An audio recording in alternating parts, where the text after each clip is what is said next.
Messieurs, faites-nous rêver pour cette dernière journée de l'année 2024. Dijon-Sochaux, le derby de Bourgogne-Franche-Comté avec vous en direct sur FFF TV. Vargas Rios maintenant pour le DFCO. On cherche la tête de Zoran Moko qui a remis Alexandre Parsemas qui va pouvoir se retourner. Kevin Chour a suivi. À la première occasion brûlante pour le DFCO. En ligne et assez haut pour gêner les joueurs de Baptiste Ridira. Parsemin, il aime bien cette position de haut but. Il accroche une première fois, la frappe enchaînée d'Alexandre Parsemin derrière ses titres bas.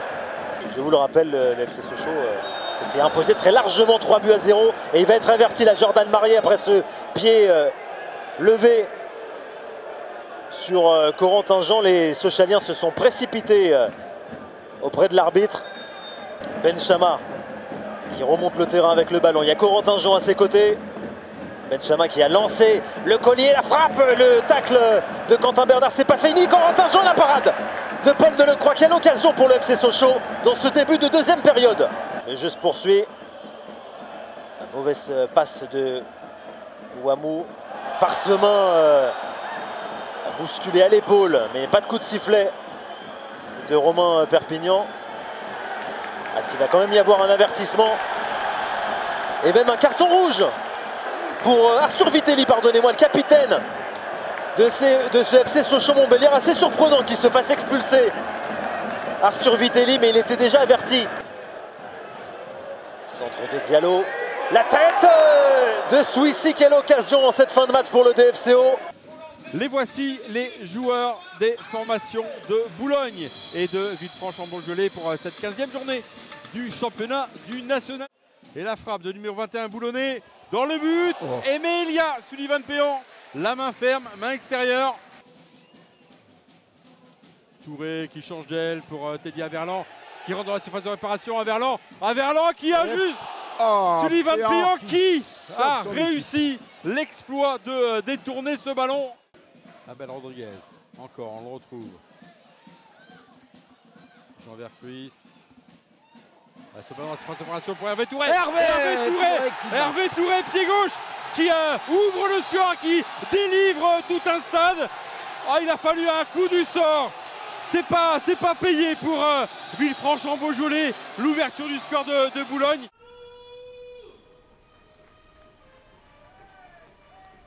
Là, qui a perdu ce ballon et là ça donne un contre intéressant avec Bagdadi qui va décaler à droite, le centre magnifique et le but. Oh, un but d'école mais qui va être refusé pour un hors-jeu. Et une bonne récupération là pour les Bressans. Morel, attention pour Nadji, le but. L'ouverture du score pour Nadji qui venait de rentrer en jeu quelques minutes auparavant. Attention, Aouladjian, non, qui veut la remettre. Et le contre, non, peut-être récupération à nouveau. Aouladjian, Karachik dans la surface de réparation, c'est magnifique. Oh, la transversale qui sauve. Le dégagement.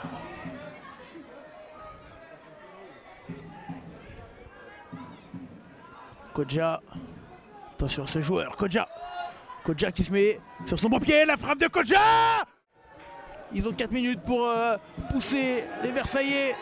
Et attention, ça a été joué intelligemment. Est-ce qu'il va prendre la frappe de loin? Non. Magnifique. Et le oh la parade de Sébastien Renaud. Oui, on parle beaucoup de Ligue 3, mais pour le moment, il faut surtout rester en national. Et pour rester en national et passer les fêtes au chaud, il faut gagner dans cette froideur du mois de décembre et ces températures presque négatives du côté du Stade Côte. Dernière sortie à Bourg-en-Bresse. L'égalisation d'Abdeljelil à la 49e. Abdeljelil déjà en position de frappe. Germain Salou, cette fois-ci, est sur la trajectoire. Et cette fois-ci, ça joue direct et ça passe pour Keita sur le côté gauche, le centre vers Karamoko. Et ce sera plutôt pour Nangis qui se couche bien sur cette frappe.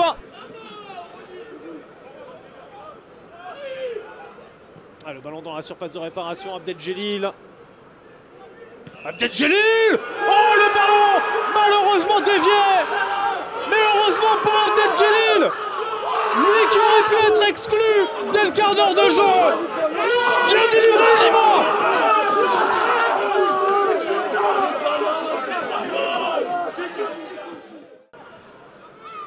Sur cette fin de rencontre, il y a encore une offensive parisienne. Keita, le rebond. Et il est bousculé dans la surface de réparation par Formose Mendy en colère qui prend jaune. Mais à la 87e minute, Mercier l'entrant obtient le pénalty pour les Parisiens. Plus qu'une balle d'un but partout, c'est une balle pour défaite hors de la zone rouge pour Hachem.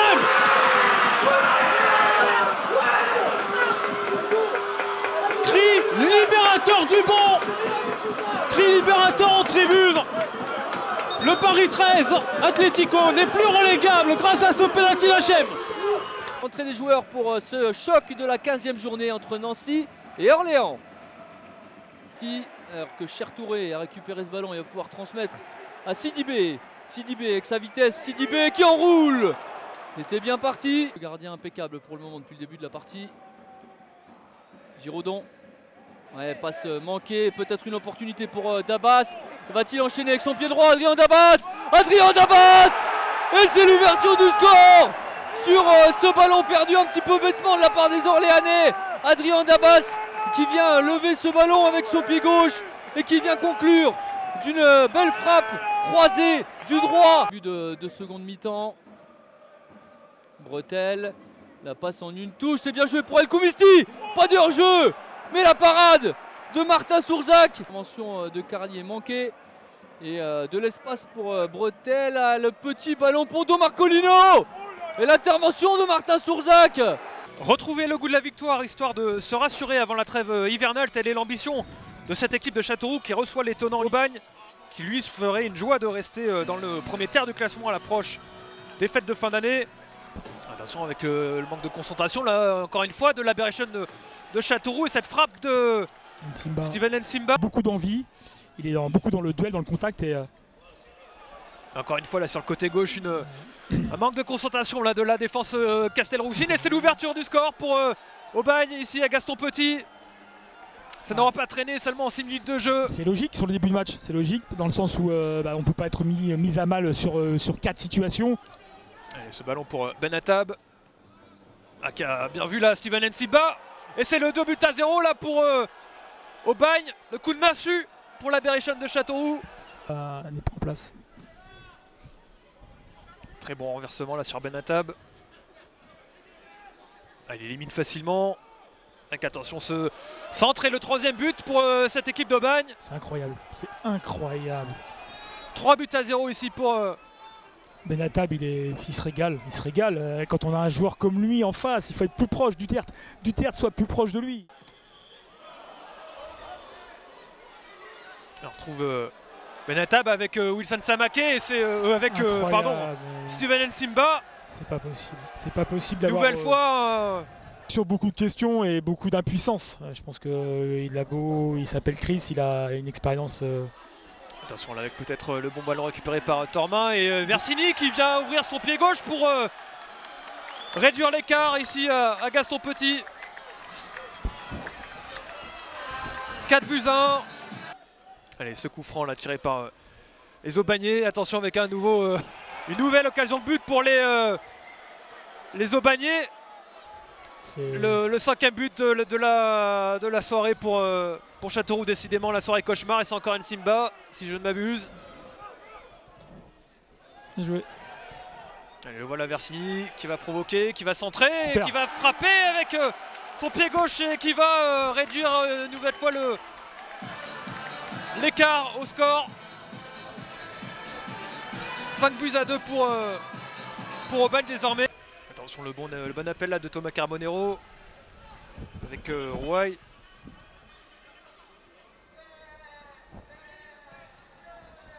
Et la tête une nouvelle fois de Steven Nsimba. Le quadruplé de Steven Nsimba. Dans cette rencontre, il était totalement scellé dans la surface de réparation. Meilleur buteur du national, 7 buts en 2 matchs. C'est absolument incroyable. C'est incroyable.